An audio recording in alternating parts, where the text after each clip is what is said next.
नमस्कार, मैं हूं आपके साथ मयंक। आज 10 अप्रैल है और इस सीज फायर की धज्जियां उड़ चुकी हैं और ऐसा हालात ये है कि 4 देशों में भयंकर हमले हो रहे हैं। और इस बीच एक बड़ी खबर आई है ईरान से। देखिए, मैं आपको बताऊंगा कि कहां कहां हमले हुए, पिछले 12 घंटों का हर अपडेट आप तक पहुंचाऊंगा।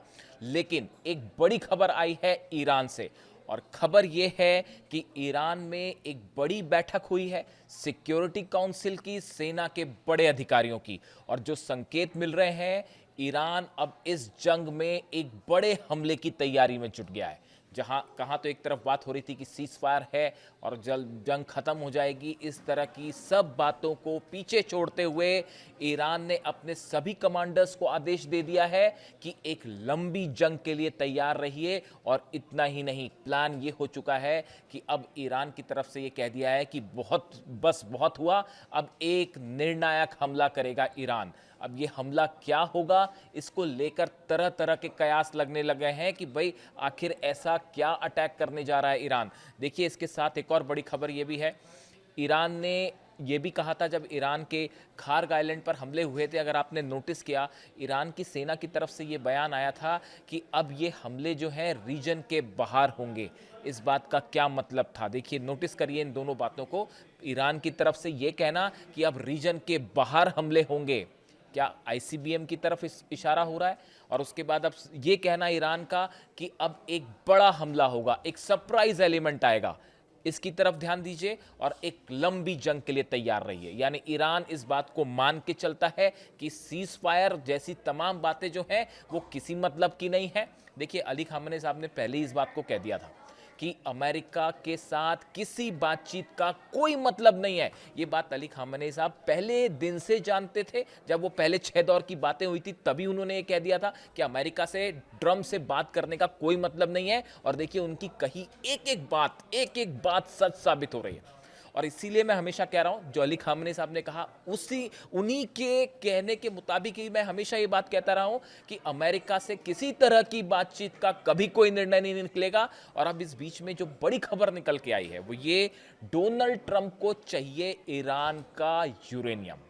ये बात अब खुद व्हाइट हाउस ने कह दी है। देखिए, ये जंग अब यूरेनियम की है।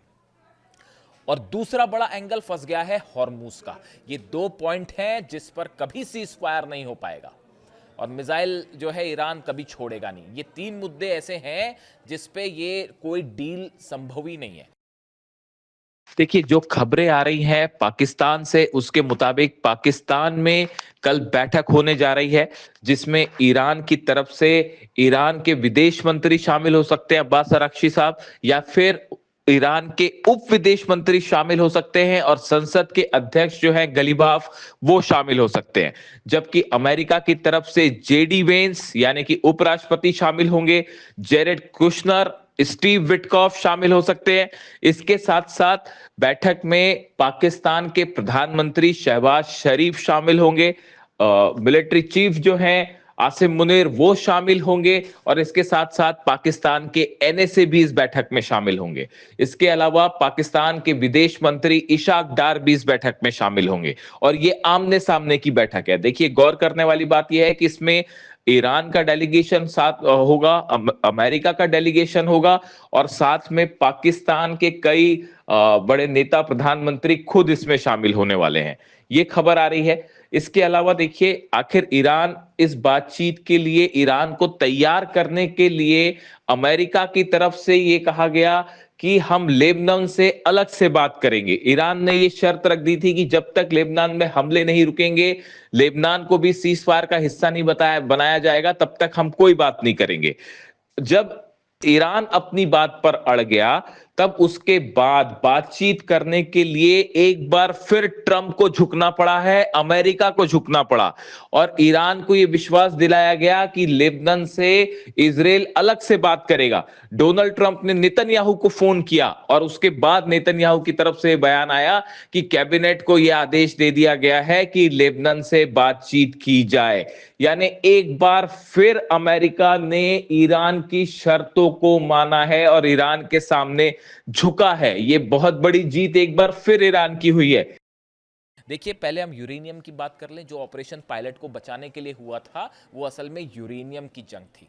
और अब डोनाल्ड ट्रंप, ये जो हमले हो रहे हैं इजराइल की तरफ से लगातार लेबनान में और ईरान में भी हमले हुए हैं, ये हमले सिर्फ इसलिए हो रहे हैं, ये डोनाल्ड ट्रंप के कहने पे, अमेरिका के आदेश के बाद इजराइल ये हमले कर रहा है। और उसकी वजह ये है कि डोनाल्ड ट्रंप खुद नहीं चाहते, अमेरिका खुद नहीं चाहता कि यहां पे सीज फायर हो, बल्कि शायद प्लानिंग ये है कि अमेरिका सीधे हमले ना करे, इजराइल के जरिए जंग को जारी रखा जाए। और जंग को जारी तब तक रखा जाए जब तक यूरेनियम नहीं मिल जाता, क्योंकि 450 किलो जो यूरेनियम है कहां है कोई नहीं जानता।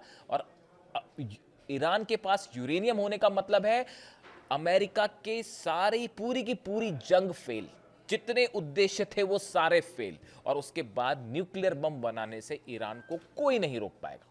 और उसके बाद एक बार अगर एटम बम बन जाता है, उसके बाद डोनाल्ड ट्रंप क्या, कोई भी जो है वो हिम्मत भी नहीं कर पाएगा ईरान पर हमला करने की, और पूरे दुनिया का समीकरण बदल जाएगा। ये बात डोनाल्ड ट्रंप समझते हैं, उनके एडवाइजर समझते हैं। इसीलिए जंग अब यूरेनियम की है, और यूरेनियम जब तक ईरान के पास है तब तक ना सीज फायर होगा, ना जंग थमेगी, ना शांति होगी।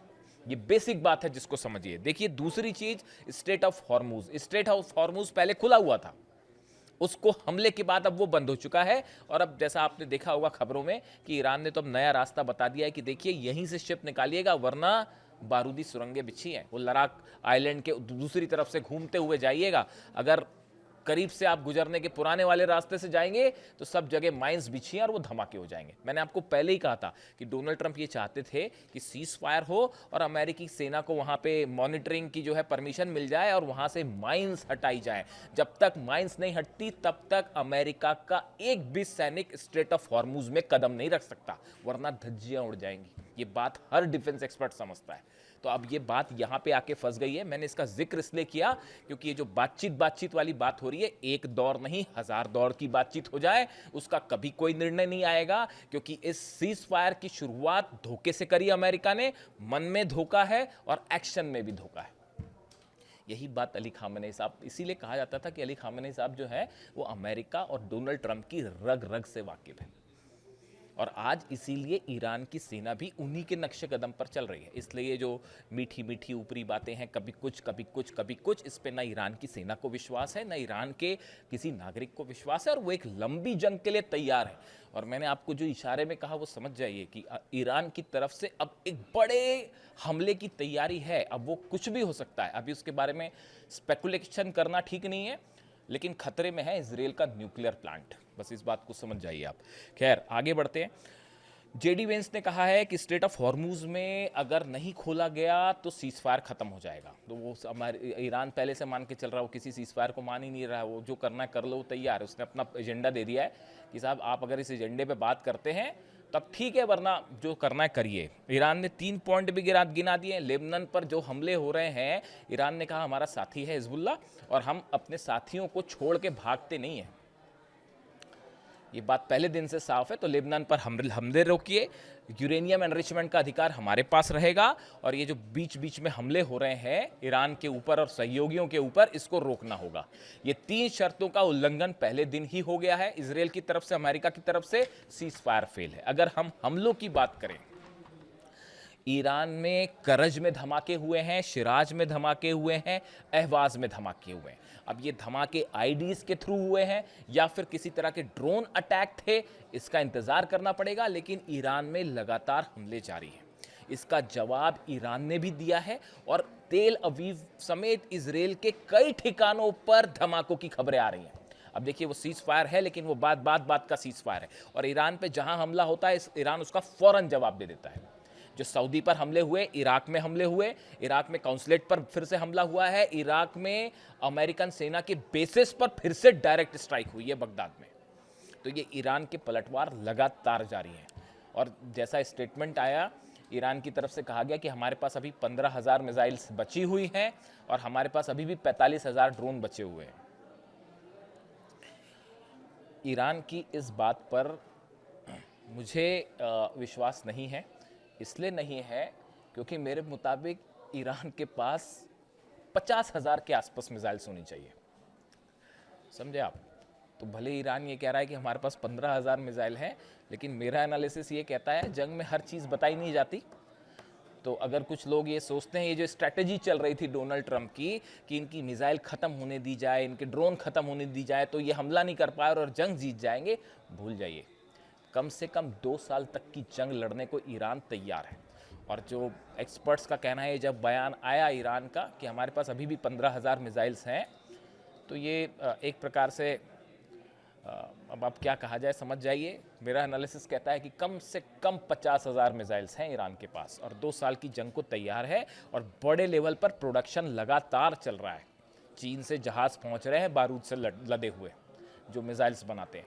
इसके अलावा देखिए कई ठिकानों पे इजराइल पर हमले हुए हैं, लगातार मिसाइल्स बरस रही हैं। अब ऐसे में सवाल ये है कि क्या किसी तरह की बातचीत का नतीजा निकल पाएगा? उम्मीद बेहद कम है। क्या जुम्मे पर ये जंग एक बार फिर से भड़क जाएगी और क्या फुल फ्लेजेड वॉर होगा? कहा यह जा रहा है कि शायद अमेरिका सीधे हमले ना करे और इजराइल के जरिए इस वॉर को आगे बढ़ाए। इस तरह की एक प्लानिंग देखी जा रही है और ये माना जा रहा है कि अमेरिका शायद अपने आप को कुछ टाइम देना चाह रहा था, क्योंकि सारे बेसेस तबाह हैं, शिप्स जो हैं उनको बड़ा नुकसान हुआ है। ऐसे हालात में स्ट्रेटजी कोई नहीं थी। अब मंथन चल रहा है बड़ा पेंटागन में कि कैसे जो है ईरान पर फिर से एक्शन किया जाए। कुछ टाइम चाहिए था, शायद इसीलिए डोनाल्ड ट्रंप ने सीज फायर किया। लेकिन डोनाल्ड ट्रंप के जो बयान बता रहे हैं, व्हाइट हाउस से जो बयान आ रहे हैं, सेना का जो मूवमेंट हो रहा है, डोनाल्ड ट्रंप ने साफ कह दिया है कि हमारी सेना वहीं की वहीं मौजूद है। नेतन्याहू लगातार कह रहे हैं कि मिशन अधूरा है। सारे संकेत ये बता रहे हैं कि ये जंग नहीं रुकेगी और सिर्फ जंग के जरिए ही इस पूरे मुद्दे का समाधान हो सकता है और पूरा अरब एक बार फिर झुलसेगा। जो भी अपडेट होगा आप तक पहुंचाऊंगा। वीडियो कैसा लगा कमेंट करके बताइए। Thank you so much.